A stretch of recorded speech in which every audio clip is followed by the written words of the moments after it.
according to Saint Mark.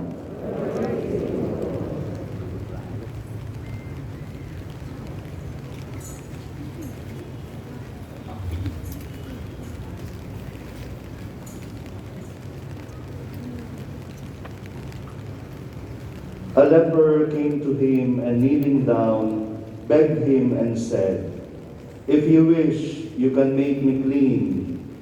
Moved with pity, he stretched out his hand, touched the leper and said to him, "I do will it, be made clean."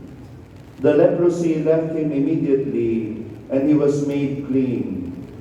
Then, warning him sternly, he dismissed him at once. Then he said to him, "See that you tell no one anything, but go, show yourself to the priest, and offer for your cleansing what Moses prescribed. That will be proof for them." The man went away and began to publicize the whole matter. He spread the report abroad, so that it was impossible for Jesus to enter a town openly.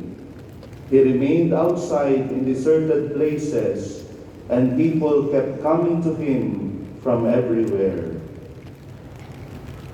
The Gospel of the Lord.